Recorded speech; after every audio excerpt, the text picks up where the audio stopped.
nakalahat, tutulong sa panalita at nagkakailangan.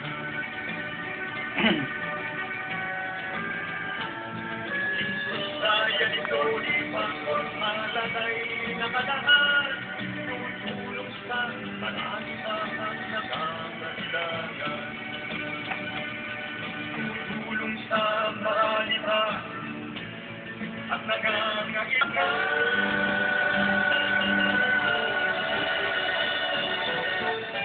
Yung ito number 39.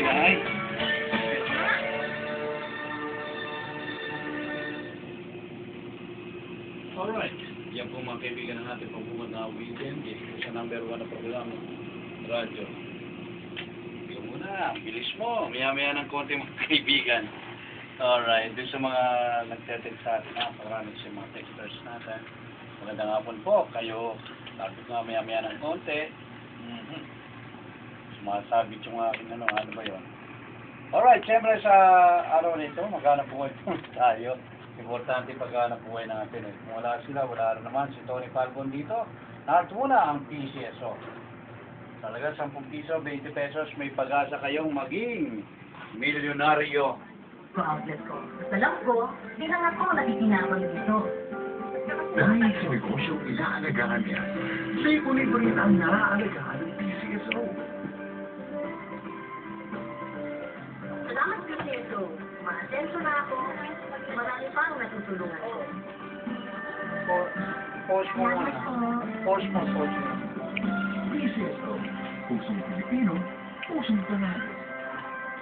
Alright, talaga 10 piso, 20 pesos. May pag-asa kayong maging milyonaryo. 642, 645, 10 pesos lamang po yan. At saka yung 649, 655, 20 pesos po. Salamat! Salamat. Ang sumunuran. Ang samala kulay. Salamat po. Dahil sa inaalagaan mong mundo,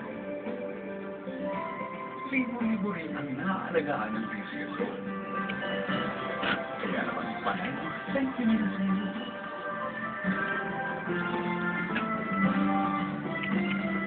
PCSO, pusong Pilipino, pusong panalo. Alright, tuloy-tuloy tayo mga kapatid, mga kaibigan. Siyempre, sa unang arangkada pa rin. Ni Tony Falcon. Bumati ka muna, sige. Yes, muli pong bumabati sa inyong lahat, si Brother June Ugaire, ng magandang hapon po, Luzon, Visayas, Mindanao, Philippines. Magandang hapon pong muli. Back to you, Brother Tony Falcon. Alright, tuloy-tuloy tayo. At maya-maya, mandyan si Fred Salcedo. Meron kaming live na pagpagnayan sa isang counselor. Alright, nato muna. Mabilisan na ito. July Pudok, please comment.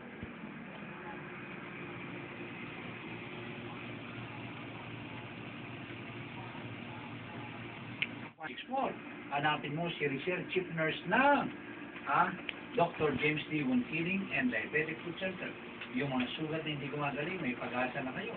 Dahil meron po makabagong hyperbaric oxygen therapy. Dito po ikaling pa sa Amerika, in-import na po yan ni Dr. James D. Inaso siya ng milyon, hindi gumagilang. O para lamang po makakatulong sa mga Pilipinong may sakit na diabetes. Puputulin na lang. Nabulok na, cancerous na, wala ka ng pag-asa. O may pag-asa ka na ngayon. Magsangguni ka, tumawag ka ngayon din, 743-2164. Maliwanag po.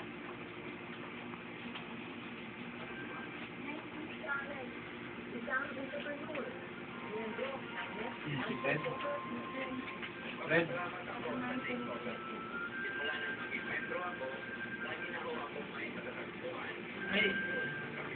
May hinihintay ka na interview sa dali kamo si Fred Salcedo.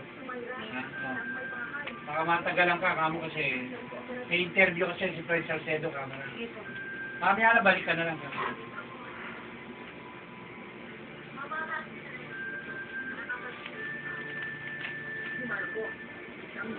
Wala ko nakalagay doon sa cellphone ko, telephone number ni Fred. Natawagan siya. Meron siyang binigay na telephone number niya.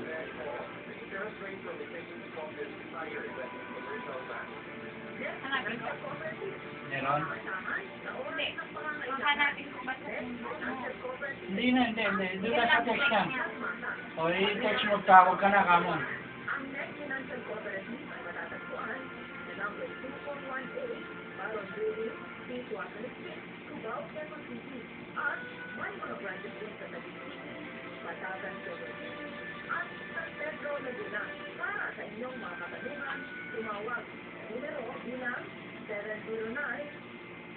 Alright, 709-39164. Yan po yung NEC Financial Cooperative. Kung may kailangan kayo, financial, o di ba, inapos ka, eh, may mautahan ka, 2% per annum po yan. NEC Financial Cooperative. Sabihin nyo na, pakinggan kay Tony Falcon, ha? Hindi yung kung saan-saan. Ayoko lang doon yung magsisinungaling ka. O, di ba? Hindi fly by night yung negosyo yung pinangungutang mo. At siyempre, kailangan ko may sarili kang trabaho, permanente. Pag CI sa'yo, aprobado ka kagad. Ganon. Alright, tawag ka na Mr. Fred Salcedo. Hinatabayan na natin sa maganda. May kasama siyang konsyal. O tatakbong konsyal ba ito? Kasi isa ka na, Ernie Guan, naantabayanan ko na sandali. Si Ernie Guan sana magre-report, meron ng okay, pinapaki sa atin maya-maya ng konti, Ernie, no? Importante lang ito, kanina pa si Fred Salcedo. Okay, nakantabay, tingnan natin kung nasaan na sila. Ganun pa rin, tabayanan natin ang reports ng ating... Ready na ba kayo? I-reports yun? Sige, yung mga practical natin, dire-diretso natin to.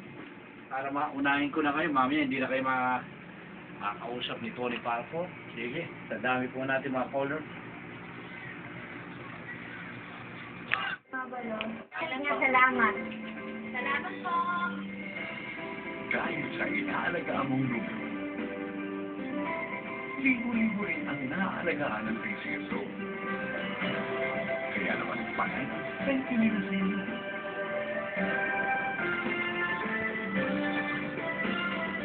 PCSO, pusong Pilipino, pusong panalo. Alright, ilang araw na lang, alala nyo. 7 days, ha? Alam nyo na ba kung sino po yung iboboto ninyo? Kailangan po nakalista yan, ha? Bago kayo pumunta ng presinto, nakalista na po kung sino ang boboto ninyong senador. At kung sino ang gobernador, sino konsyal, sino congressman. Huwag nyo lilista yung lingkod bayan ni Tony Falcon, eh. Kamakailan, meron nagsabi, Sir, nung nakaraan, binoto ko namin, eh. O, hindi po. Hindi kumakandidato si Tony Falcon at hindi rin po party list si Tony Falcon. Kasi may nagtatanong, eh, Sir, kala namin pumasok sa 2016 pa, baka o party list ni Tony Falcon yung likod. Ay, kayo naman, no? Huwag nyo ko iboboto, ha? Hindi kandidato si Tony Falcon. Kasi nung nakaraan, naiboto daw ako, senador. Meron pa nagsabi sa akin, minsan, congressman, sir, doon sa ikatlong distrito ng Manila. Kasi tagarong ka, di ba? O, Mr. Falcon. O, kumakandidato ka pa ang konsyal noon, eh. Sabi sa akin, hindi po naiboto raw akong congressman. Nabanggit ko lang dito, baka tumakbo si Tony Falcon, hindi po natuloy yun. Oh, nawala sa isip ni Tony Falcon. Hindi talaga nawala sa isip ko yung kumandidato. Anyway, ang importante sa atin, malawak po ang nararating ng programa Lingkod Bayan. Dito lamang po, kulang na ang oras ko para tulungan ang ating mga kababayan, lalong-lalo na po yung mga humingi ng tulong sa atin dito pa rin sa programa Lingkod Bayan. Alright, may mga bagong practice cover tayo ng Makati, ano yun? University of Makati. Yan, sila po ay bagong practice cover natin. Yung taga, University of Rizal, ng Angono, ito po yung patapos na sila. Hanggang Friday na lang kayo, no? May 3 days pa sila. O, siguro naman pagdating ng 3 days minsan naman kung kailan yung 3 days? Kailan yung Friday? Tuesday. Tuesday, Thursday. Alright, anyway, malaking bagay. Sana dating ang araw, katulad nyo rin, marating nyo rin ang mga pangarap ninyo, maging broadcaster, newscaster, news writer, o kung saan man kayo mapagpat, mag-aral kayo mabuti. Alright, yung mga taga Makati naman, susunod naman sila. Meron silang 200 hours na ikaw ang mga kapiling natin dito. At ito namang mga kaibigan natin ito, sana po pagpatuloy lang ninyo ang magandang adikain ninyo. Kung ano yung nakikita ninyo na dapat yung tularan kay Tony Falcon, tularan ninyo. Pag masama, huwag yung gagayahin si Tony Falcon. Ngayon mamaya si Brother June, pag-usapan namin yung nutritional problem. Alright. Mamaya po ng konti, makalipas lamang po ng ilang paalala. Okay, at i-chatter ng PCS.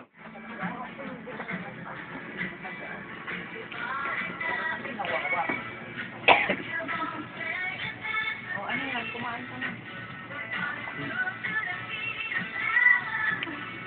Hindi ka pa tapos? Unahin na natin yung OGC. Humihiyata sila eh. Yeah. Yung dalawa.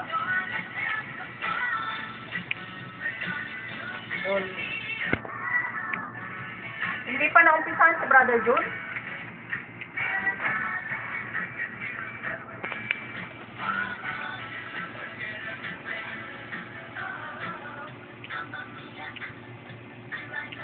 Ang susunod na... Balik ka muna siya. Kaya tayong... Pasukan mo yung taga-inumak. Sila muna. Isa muna yung isa. Sili. Dead on arrival po yung asawa ng mayor.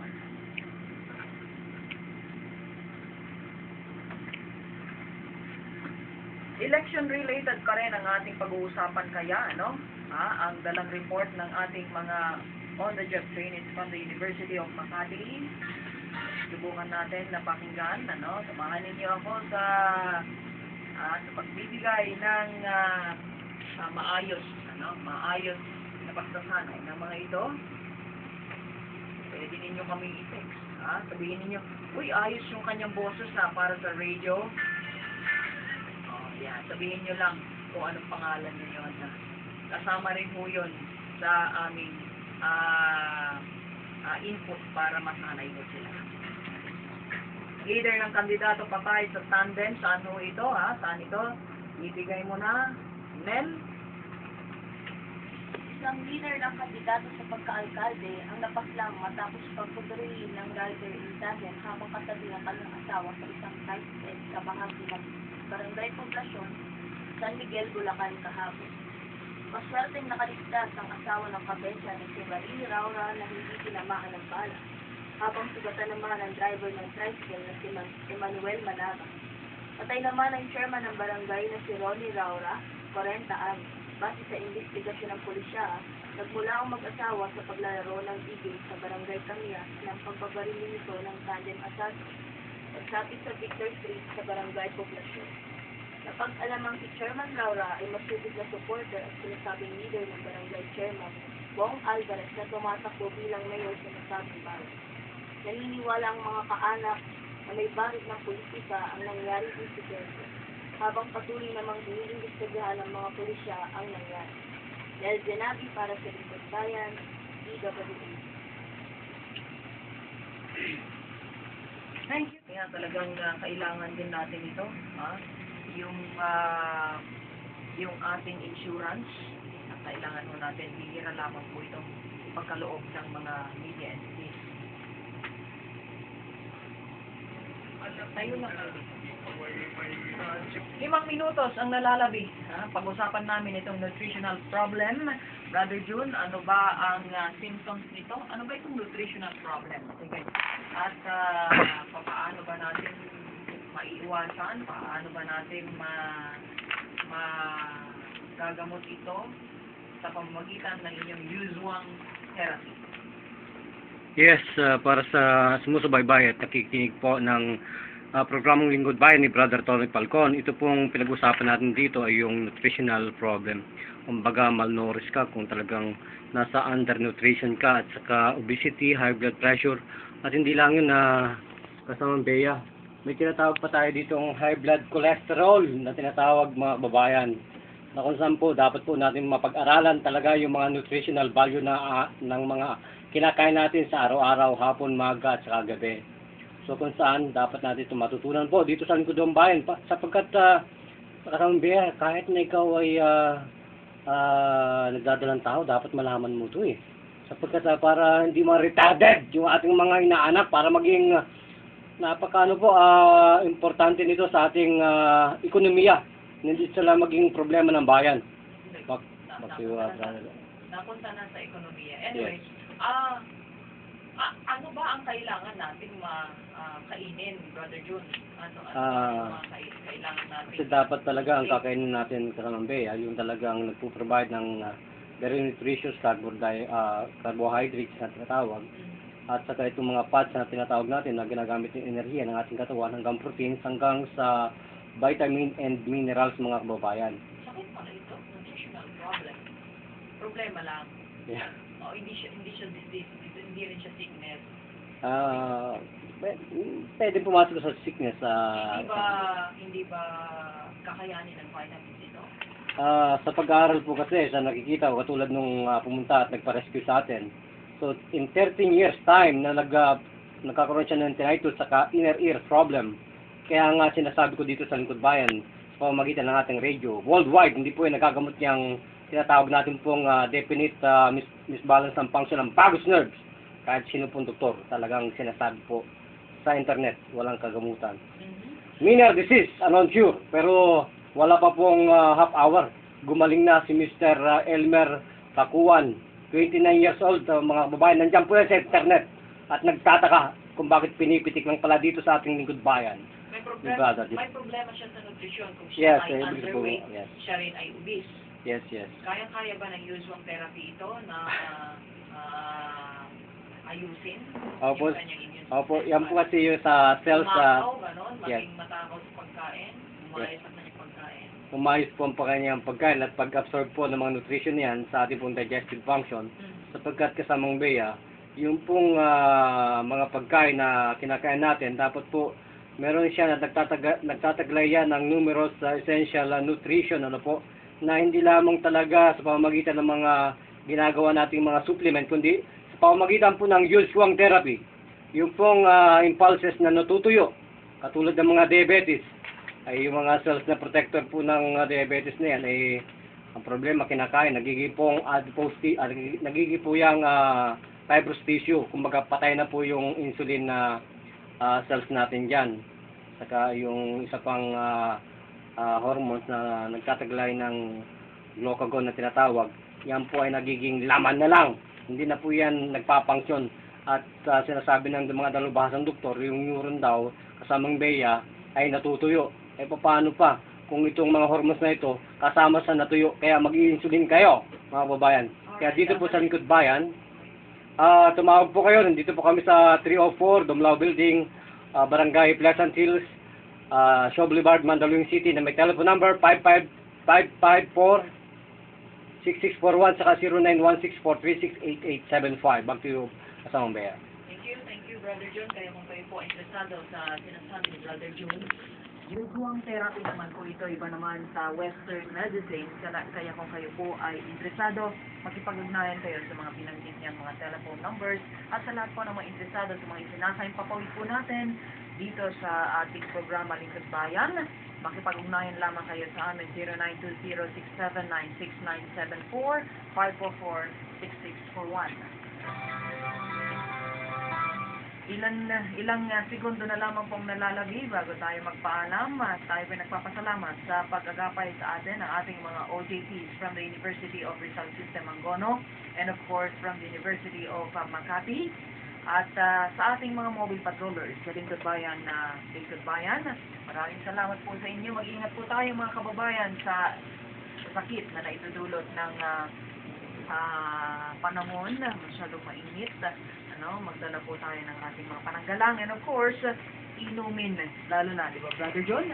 Madali mong ma-dehydrate yung ating mga katawan dahil sa sobrang init. Kami po ay pansamantalang nagpapaalam na sa ngalan ni partner Tony Falcon, na sa ngalan ng ating mga mobile patrollers, Bea Corpus po lamang, Diyos Yagdina, kada kayo amin. Narito muna ang pagpapakila ng himpilan, kung saan lang kayo nakinig sa mga oras na ito. Alas 2, yung punto na po ng hapon, standby sa susunod na program.